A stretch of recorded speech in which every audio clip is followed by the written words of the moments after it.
Yung ating mga kandidato po nagpupunta sa COMELEC, ano po instruction nyo para mapanatili po natin yung kaayusan, kapayapaan dito po sa ating probinsya sa gitna po ng pagpa-file ng ating mga kandidato sa Commission on Election?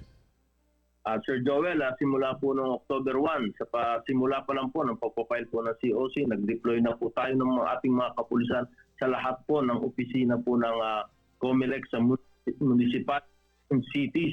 Meron po tayong pads dyan at meron po tayong 3 personnel na naandyan po para i-assist ang seguridad at kapayapaan sa paligid po ng munisipyo and ng city po. Director, ano po ang ratio ng populasyon sa dami po at bilang ng ating kapulisan?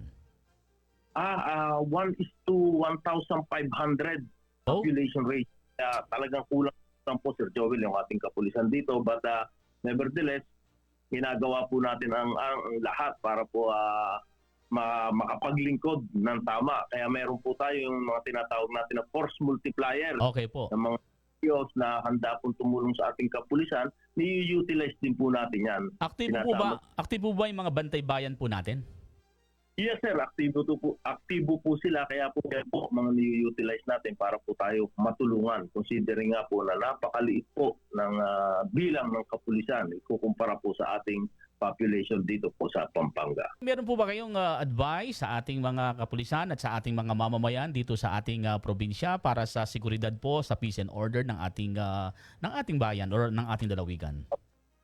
Opo, nananawagan po ako sa ating mamamayan, lalo na po dun po sa ating mga political aspirants na sa pagpapile po ng certificate of candidacy na sana po ay maging mahinahon at wag po masyadong maraming kasama para hindi po mag-cause tayo ng traffic at maging maayos po ang pagpapile po ng ating kandidatura.